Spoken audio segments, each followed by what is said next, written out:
My wife, Laura, and I moved to Haidenfield late May of this year. Neither of us knew too much about the town before we moved in. Laura was a traveling nurse and decided it was finally time to settle down at an actual clinic and get more sustainable hours. Haidenfield just happened to be the closest town and had the most affordable houses near her clinic. As for me, I just create mock-ups of websites for different companies. All my work is done wherever my computer is, so I really didn't mind moving wherever Laura felt happiest with. So when Laura told me about Haidenfield, I was just as excited as she was. The whole town basically consisted of a small subdivision with a connected cul-de-sac, the only other building being a small family-owned department store down the road. The average age of a resident in Haidenfield was well into their late 60s and 70s. It was quiet, old and secluded, surrounded by a beautifully dense woodland. It was perfect for just the two of us. Our house was a 2-story continental nestled right into the center of the main cul-de-sac. It had a bit of age to its design, but it was well kept and maintained. Besides, it was a cheap buy too. The previous owner had passed away from natural causes a few months prior. Her name was Nancy. She made it until 73. The in-home death didn't bother Laura or I very much. Seeing death was part of Laura's occupation, and for me, I guess the thought of death never bothered me much. Our move-in date was a pretty standard affair. Our whole previous life had fit into a mid-sized storage van. We started unpacking our belongings from the van sometime in the early afternoon. That day, it wasn't until the late evening that we had all the boxes inside our new home. To see all of our lives' possessions laying on the floor and not even filling up a single empty living room left us feeling some sort of way. I'd like to say it was the feeling of hope and excitement for having a new start, but in reality it was that sense of feeling you'd get when you realize that all your worldly possessions really meant nothing when properly laid out. Yet instead of dealing with that foreboding sense of dread, it's easier to just collect more clutter to pretend your life has more substance than it actually does. That's what Laura and I agreed on anyway. Once the unpacking was finished up, we kicked back on our tiny little sofa. We were on a little island of boxes in an otherwise empty living room. We didn't have too much to say to each other that night. The long day of shepherding boxes from one place to another left us exhausted. It was right about that time when we had finally closed our eyes together that we heard a knock on the door. It took me a few seconds, but I forced myself up. I could feel my back crack just under my skin at every little movement. I knew I'd be sore for a while, but I still pressed onto my front door. I unlocked our deadbolt and pulled open the thick wooden frame. "Hello, neighbor," a voice had filtered out towards me. It was an aged voice with the consistency of sandpaper. My eyes locked with the gaze of my visitor. It was just an elderly old man. His face was weathered with deep canyons of valleys of wrinkles. Deep shadows of the setting sun casted his face in black silhouettes that displayed the contours of his age. He wore an ebony black wide-brimmed hat with a dark overcoat that hung over his slender shoulders. He smiled with all the effort it took for a man who had already hit that venerable old age of carelessness. "Hey, sorry, we just moved in," I replied. "I don't think we've met yet. Is there anything I can do for you?"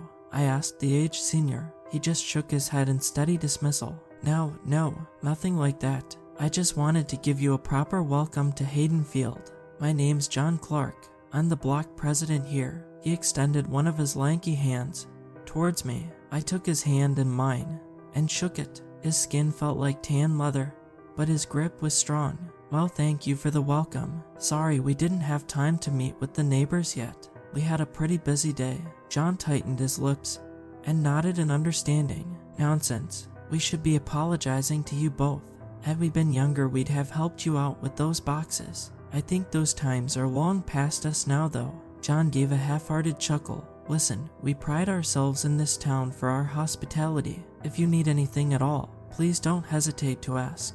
My wife Mary and I love having company, and we live in that blue house right next door." I gave a small tired smile back to the old man. "Thanks, John. I'll pass that on to my wife." "Good. Tell you the truth, none of us even lock our doors at night. I promise you, if you need anything at all, just walk right in."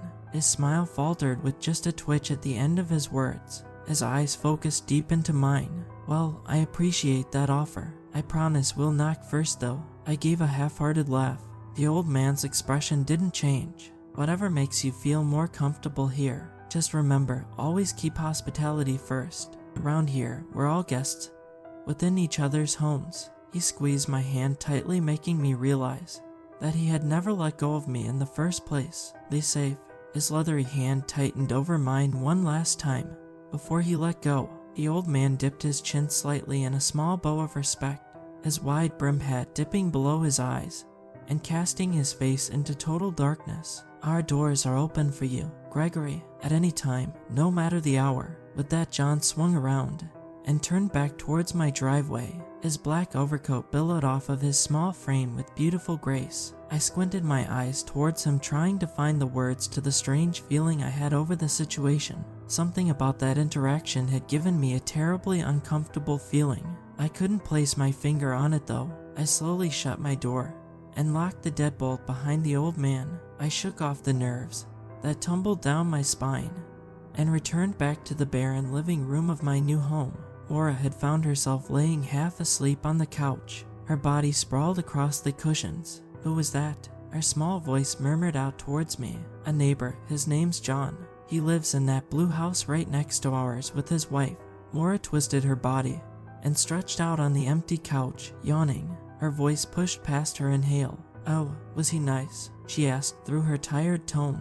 Yeah, he just seems a little strange. I paused for a moment, judging how much space was left on the couch past Laura's small frame. Hey, let's head upstairs before we both pass out down here. Otherwise, one of us is going to end up sleeping on the floor. Laura laughed before pushing herself up.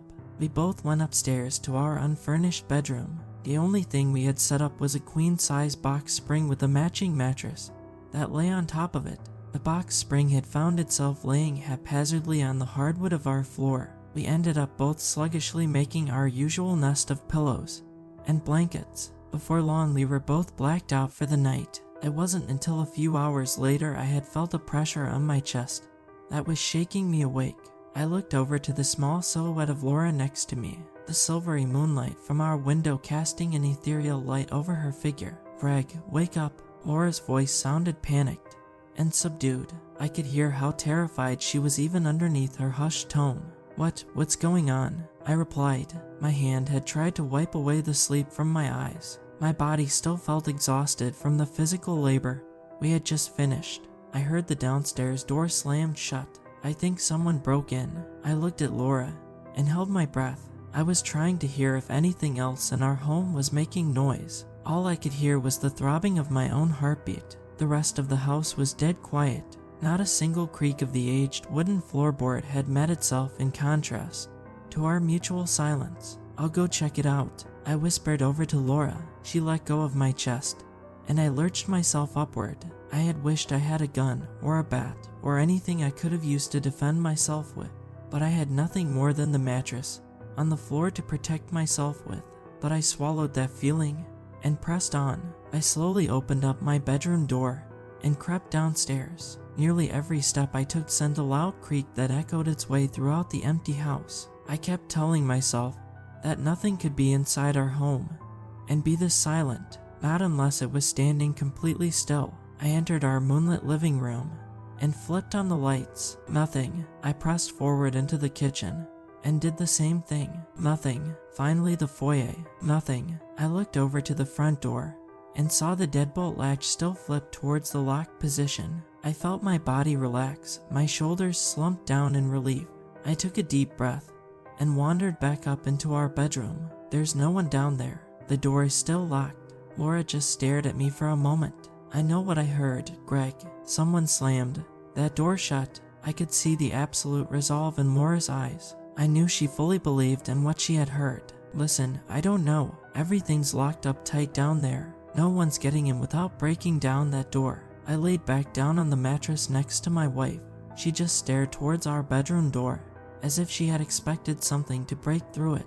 Both of our physical fatigues ended up hitting their limits a few moments later, and we found ourselves asleep once again. But the same surprise came again and again, night after night. Laura would wake me up sometime, just after 2 a.m., and tell me she heard our front door slammed shut. I would head downstairs, see nothing, and checked the lock to find everything in order. It wasn't until the evening of the 4th night, well after we had finished moving in, that I had made a disturbing discovery with our door. The lock didn't actually work. The deadbolt didn't transition over no matter how hard you twisted the locking mechanism. The door had been unlocked every single night since we had first moved in.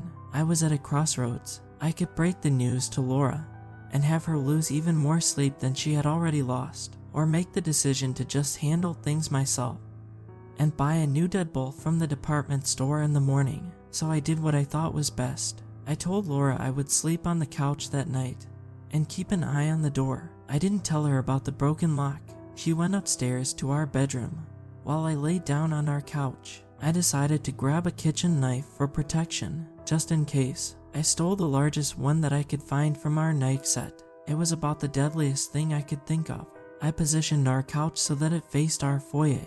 My vision was dead set on our front door for the first few hours. I did my best to keep them open that night, but a few hours in, and my eyes felt heavy. My mind had found itself halfway to dreamland and halfway to reality, so when I watched the dimly lit front door in front of me slowly crack its way open, I couldn't muster up the energy to move. Even when my brain had begun to scream at me to do something, my body was paralyzed. I could only watch as the brass handle of the door slowly unlatched itself, and the thick wooden door creaked its way open. The darkness from outside had spilled forward. The shadows casted an uncanny black shade throughout our foyer. Despite my best efforts, I couldn't make out a single figure in the emptiness of the void outside. But I could see one thing. I could see an arm that had extended its lanky fingers around the exterior of our doorknob. It was gangly, with a pale red hue that seemed unnaturally colored. Spindles of black veins intertwined themselves, with knots of tumor-like growths all along its skin. The arm was so thin it could be mistaken for a discarded tree branch. Yet, the thing's arm was impossibly long for its slender and atrophied frame. The forearm alone had to have been at least 4 or 5 feet in length. Its upper arm was even more so. The limb stretched deep into the darkness of the night outside. I couldn't even see the shoulder that the stick-like appendage should have been connected to. The entirety of the creature's body was completely cloaked in the shadows from outside.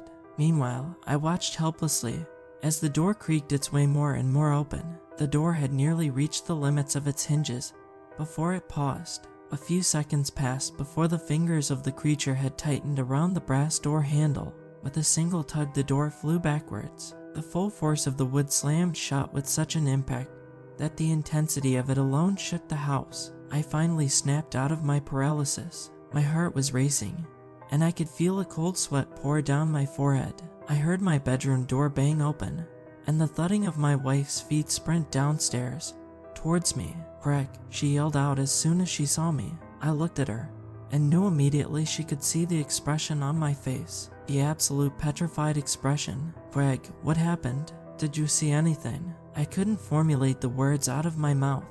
I just nodded. We stayed up the whole night with each other. As soon as the department store opened, I made the drive over. Funnily enough, the local store didn't sell any type of door lock, but ever determined, I drove out the extra hour to a chain store and got exactly what I needed. By the early afternoon, I was taking off my old deadbolt and affixing on the new one. My tired mind was barely able to comprehend the task I was doing. "Hello, neighbor," a raspy voice had called out from behind me. I turned towards the blistering sun and saw the outline of John wearing his wide brim hat right behind me. "What are you doing?" I sighed and continued on. "I'm fixing up our locks. I just noticed last night that they weren't working." I pushed my fingertips against my eyelids and tried to force some of my exhaustion out. "I wouldn't worry about that. None of us ever lock up our doors." John continued to stare down at me. I couldn't make out his expression through the blinding light that backlit his slender figure. "Yeah, well, I'd just feel safer if I did," I muttered to myself. I grabbed the new lock and placed it into the now empty hole of the front door. "He won't be." The hospitality of an open door policy is what keeps this neighborhood safe. Always has been, ever since I was a kid. A lot of people had to get hurt to realize that. A silence enveloped us as I continued about my task. "Gregory, if you finish what you're doing, you're going to get yourself and your wife hurt. Now I can't say much more than that, but you need to trust in your neighbors." I scoffed under my breath Before I turned towards John, I created a visor for my eyes using my hands. The makeshift shade helped me see the dour expression on my neighbor's face. Listen, John, I get it. You're a close community here, but we've been having issues with our front door opening since we got here. That's stopping tonight. John slowly shook his head in disappointment. I can't compel someone to have good manners. Compelled hospitality is no hospitality on behalf of the compulsor. I'd be damned if I forced your hand here, but there are things out there that don't like locked doors. They've got to feel welcomed, otherwise our whole neighborhood falls apart. I felt my brow furrow as I looked closer at John's face. I felt a kinship of understanding between us. I felt like he knew more than he was letting on. What's going on here? I whispered up to the old man. It's unbecoming to talk about someone behind their back. He paused. Mary's making a pie for you tonight. I'll leave it on your doorstep.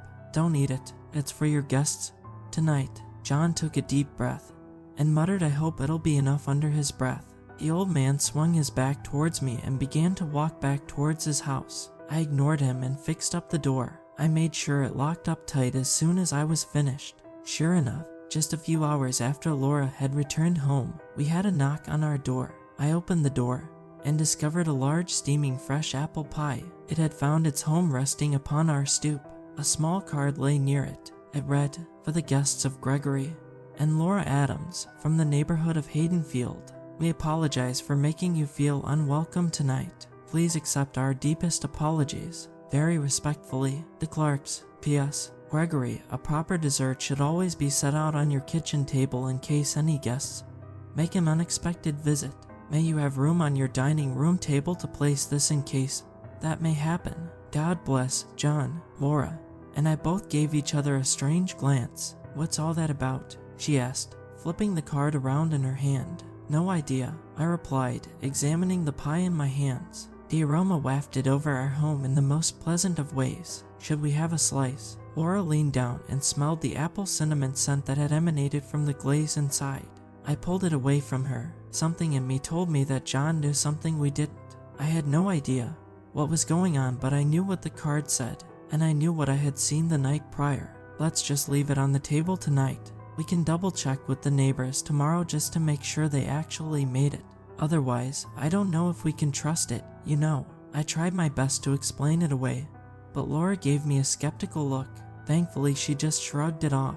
I placed the card and the pie right on the center of the dining room table and headed upstairs. Laura managed to fall asleep before I did. That night, I felt my eyes stare deep holes into my eyelids. No sense of drowsiness had washed over me. I could only think of that strange, spindly arm that I had seen the prior night. Like clockwork, just after 2 a.m., I had heard a jingle come from my downstairs foyer.